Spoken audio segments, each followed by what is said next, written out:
Hi guys, some of you know that Tim's posted about his granddad dying, and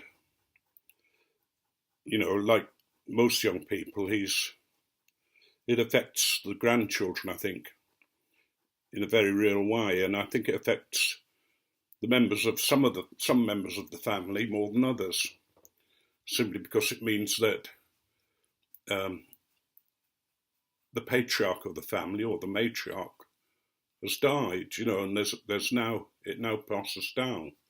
Well, it passes down to Caroline's brother, so I'm okay. I'm quite okay with that.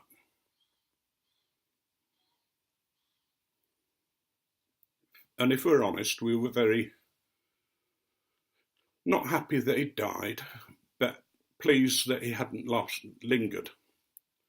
Towards the end, he was getting very weak, very confused because of an infection he had. But he still kept his sense of humour. One of the nurses was putting in a line into his arm, and as usual, the other nurse was stood at the bottom of his bed, ready to take his temperature. But whilst he was lying there, she was counting his breathing, and he seemed to know immediately what she was doing, so he stopped breathing.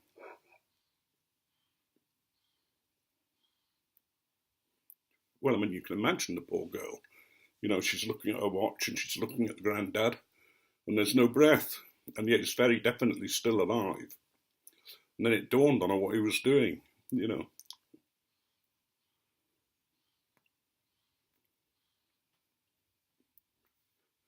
But like all deaths in a family, it makes you think of death and what it means and what it comes to.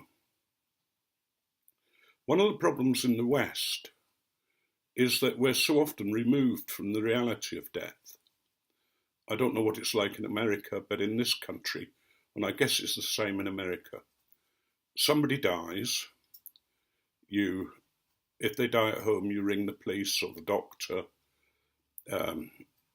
They come and examine the body, and yes, he's dead. The policeman might ask to see him, and he might ask a member of the family with them to go through the man's pockets to see whether there's anything there, just to make sure there's no suspicious circumstances, even though they know they're not. It's better to find out in case there's a coroner's report. But then the funeral director comes and does his little bit.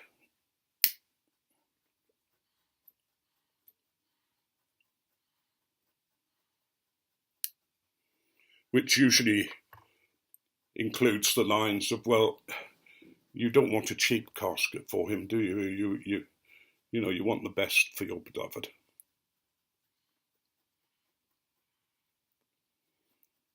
They're going to get a shock with Caroline and me, depending on which one goes first.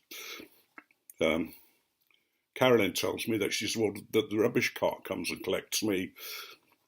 But if you think about it, death's natural. It's the cost of life. We can't be alive without dying.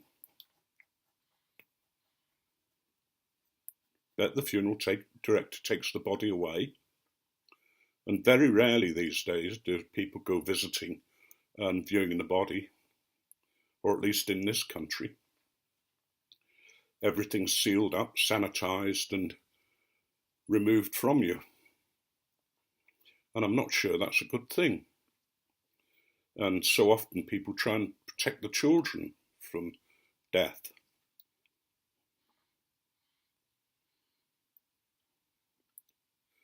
I remember one man, a publican, who lived next door to us when I was a vicar in a place called Ellesmere Port. And to give you an idea what it was like, how holy I was, we'd go for dinner with them. And one day we went for a Chinese meal with them at this restaurant, and we drank them out of the wine. So we decided we'd have to go home to get a drink. And he had two daughters and son-in-law and Caroline and myself. And he used to smoke a whiskey called Black Bottle.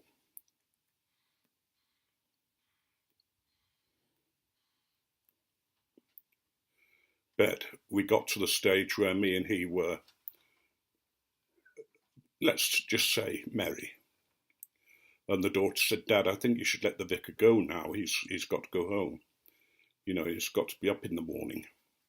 So, yes, I will. I'll walk them home.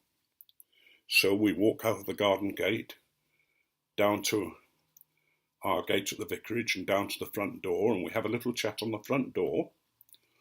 And then we decide that we have to walk him back home. Well, you can't let this old man walk by himself.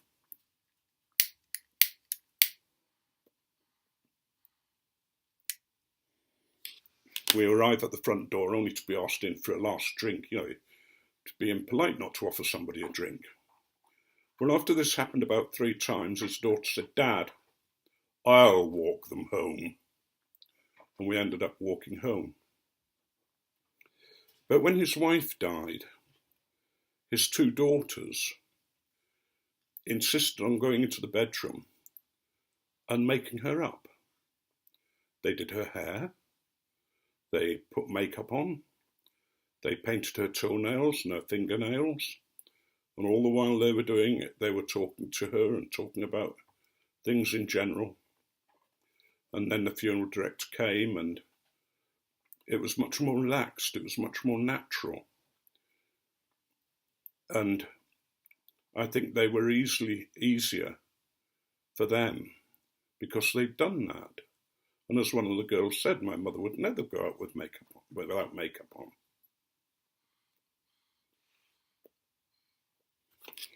And in the old days,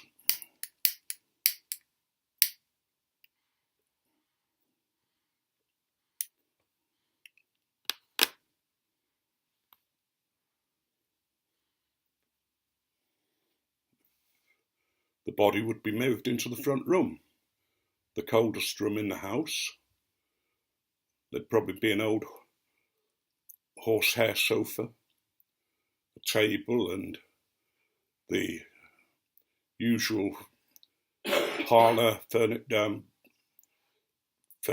and on the mantelpiece the objects that were memory of the family, the vases and statues and the pictures around the room. And the neighbours would come in and they'd look into the coffin and say, "Oh, he does look well. Looks better than I've ever seen him." And they might have a talk round the coffin, or even a beer.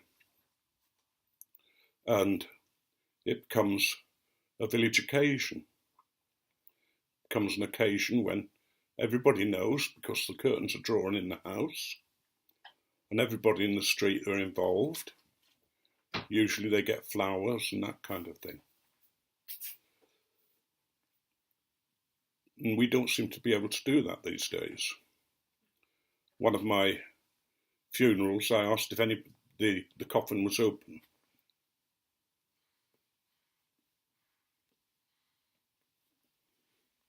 And the funeral director came out of the viewing room and said, "Anybody like to see the body?" And nobody did except 2 young girls. They were only coming up to their teens, if that. And the mother looked shocked and everybody looked shocked. And I said, "Well, would you like to go in with me?" So we went in and we talked about the person. We talked about how they looked, and I answered any questions they had. And I told them a little bit about death, and I told them a story that I used to give children that they might understand a bit better why the person couldn't come back. Told them about these colony of dragonflies, and they lived in the water, and they were ferocious eaters. But every so often one of them would slowly change and crawl up the stem of the reed out into the open air, and nobody knew what happened. So one of them said, "Look, when I go up, I'll come back and let you know what's going on." So he goes up the stalk when his time comes, and comes out into the open air, and these wings open, and it's a very beautiful dragonfly, and he flies around for a bit, enjoying himself, and then thinks, oh, I'll just go down and let them know what's happened. But unfortunately, as he comes down to the water, he keeps bouncing off. He can't come back, and that's rather like our loved ones. They can't come back. And so we still don't know what it's like up there. But if it's like it was for the dragonfly, it's quite a nice experience.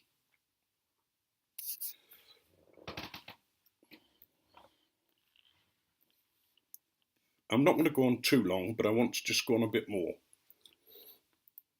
I've already started to think about putting together a video for when I die. I might change it a bit as time goes along and put another video together. But it's not really for the family, although I hope they'll enjoy it. It's for Tim to put up onto the community.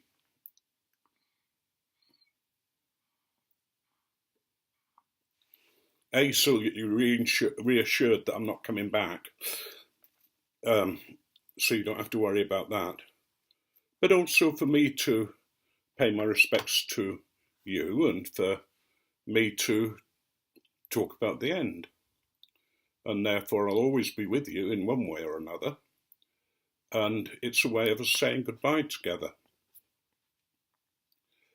You might think it's odd, but it's not. It's not morbid. I'm going to ask the writing group that I run if they'll write a eulogy for their funeral as an exercise in writing.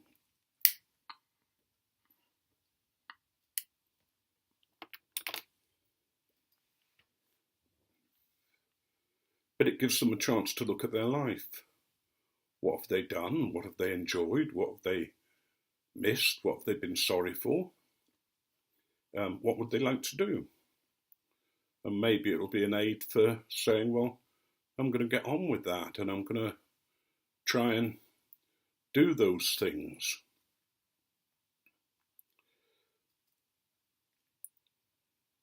We've arranged, Carolyn and I, about what we want to do for our funerals, just in a rough sense, so that we know that we don't want a big fuss made.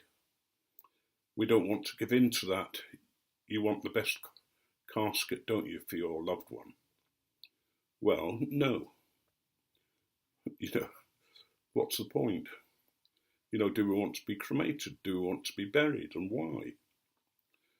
And when my time comes, it might be that Carolyn can't do all the things that we've talked about, but that doesn't matter.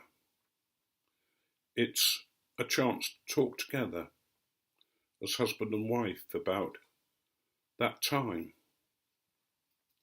for us to think about it, not to be upset or that kind of thing, but to, in the same way you would with anything else in our life, talk about it. And when we did, it wasn't a sad time.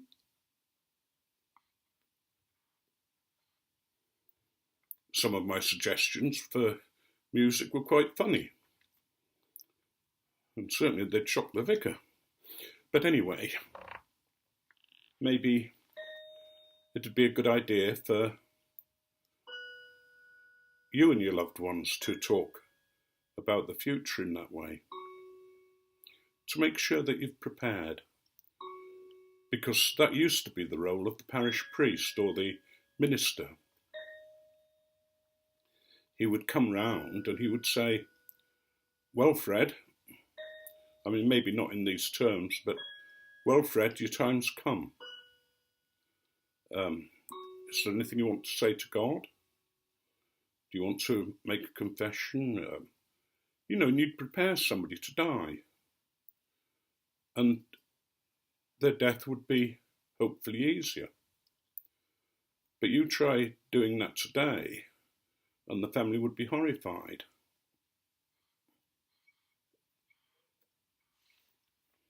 But I'd like to think that when my time comes, like Carolyn's dad's, that the family can look at the good times, the happy times, to rejoice over some of the things that they remember as they're going through the house or as they're deciding who gets what. Anyway, I'm going to stop that there because I think you might think I've been too morbid. And I'm going to end with another joke about an old man who goes to the doctors.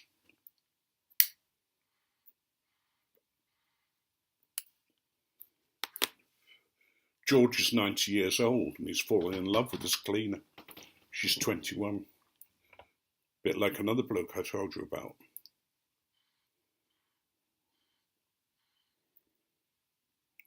And he goes to the doctors for a checkup. And he's remarkably fit for his age, but the doctor is a bit worried about this 21-year-old wife. How's she going to manage life? You know, what if she needs, sex? So the doctor said to George, he said, George, you need to be thinking about, this young girl that you've got in the house and you're getting on.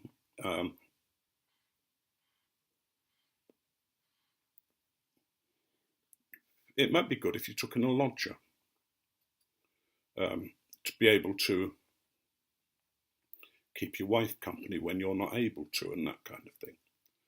So George said, oh yeah, that's a good idea. So the doctor's quite pleased about this. At least she'll have somebody to have an affair with or something like that. About 9 months later, George comes back and he says, Doctor, the wife's pregnant. When can I bring her in to see you?